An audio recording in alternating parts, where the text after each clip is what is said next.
BFM Business, BFM Patrimoine, la polémique. Et on accueille Nicolas Dos comme chaque jour pour la polémique. Bonjour Nicolas. Bonjour.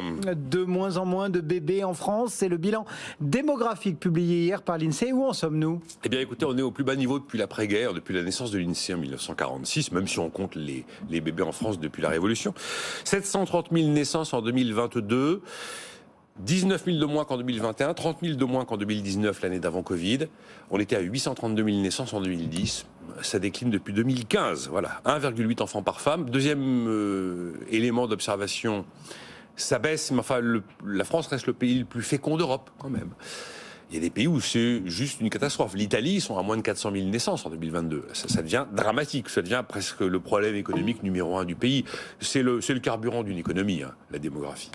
Et puis, troisième remarque, c'est que la population a quand même augmenté en 2022 de 0,3%, nous dit l'INSEE, à 68 millions d'habitants. Alors, il y a évidemment la composante démographique, mais aussi le fait qu'il y a eu plus de naissances quand même que de décès. Et d'ailleurs, l'INSEE constate quand même que la surmortalité des années Covid est toujours visible en 2022, sans donner forcément beaucoup d'éléments d'explication. Enfin, voilà l'observation du bilan. Alors, si on se penche sur ce recul de la natalité, comment l'expliquer ? C'est toujours hasardeux d'expliquer l'évolution de la natalité. On n'est pas dans le cœur des gens quand même. Alors d'abord, il y a eu l'effet Covid. L'effet Covid, on a pensé que ce serait l'inverse, qu'il y aurait plein d'enfants, parce que les gens n'avaient que ça à faire. Eh ben non. En fait, il s'est produit exactement l'inverse. Ensuite, il y a le fait qu'on est quand même dans un monde qui n'est pas très encourageant. Pandémie, guerre, inflation, choc climatique. Il y a certaines personnes que ça peut un peu décourager. Est-ce que j'ai envie de faire un enfant dans ces conditions-là, de lui laisser ce monde de demain ? Il y a un troisième élément, c'est qu'il y a un recul de la fécondité des femmes de moins de 30 ans. Le premier enfant arrive en moyenne à 31 ans, c'était 29 ans il y a 20 ans. Et on voit que c'est à peu près stable entre 34 et 39 ans, mais par contre, effectivement, avant 30 ans, ça a baissé. Et puis il y a quand même un élément très factuel, c'est que à l'automne 2014, François Hollande décide de faire des allocations familiales à géométrie variable en fonction des ressources des gens. Et ce qui était une politique de natalité est devenu une sorte de politique de redistribution, ce qui n'était pas l'objectif. Voilà les éléments d'explication qu'on peut apporter. Est-ce que ce bilan démographique de l'INSEE, qui intervient en plein débat sur la réforme des retraites, éclaire aussi ? Est-ce qu'il y a des conclusions qui sont peut-être pas liées, mais... Si, en fait, ça va être très lié. Première conclusion, c'est que la croissance démographique ralentit. La deuxième, c'est que le pays vieillit. On a un Français sur 5 qui a plus de 65 ans. Et la troisième, c'est qu'on a un système social qui est basé sur le fait que ce sont les actifs qui payent pour les retraités. Et donc, c'est valable pour la santé, c'est valable pour les retraités. Enfin, c'est les actifs, c'est les bien portants qui payent pour les malades. Ce sont ceux qui travaillent finalement qui payent pour ceux qui sont au chômage. Et évidemment, ce sont les actifs qui payent pour les retraités d'aujourd'hui.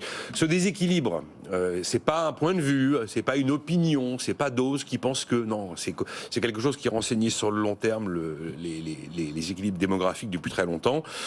En 1960, 4 actifs pour un retraité. En 2004, 2,02 actifs pour un retraité, aujourd'hui 1,7 actifs pour un retraité. Horizon 2040, on tombe à 1,4. Or, la répartition, le système de retraite par répartition, c'est un système de solidarité.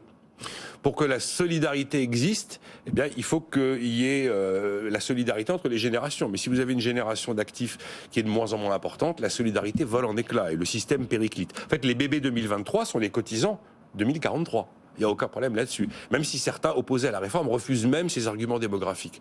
Vous prenez le rapport Blanchard-Tirole 2021 qui s'intéressait à 3 éléments clés qui étaient climat, inégalité et démographie. Quand ils abordent la démographie, ils expliquent qu'à l'arrivée, la solution, c'est la retraite.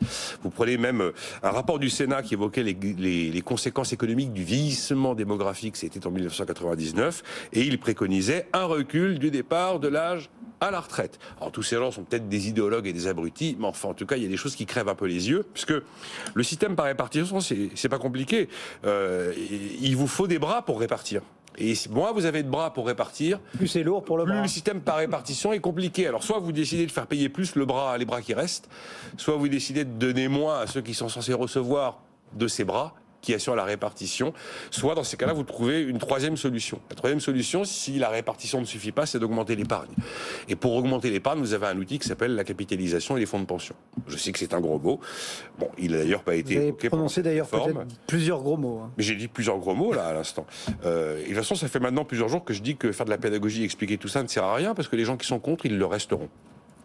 Pas faux. Nicolas Dose pour la polémique du jour. Merci Nicolas. Le marché parisien, lui, eh bien, il regarde vers le haut et il se dit que les records absolus ne sont peut-être plus très loin. On est à 7085 points et on progresse de 0,12%.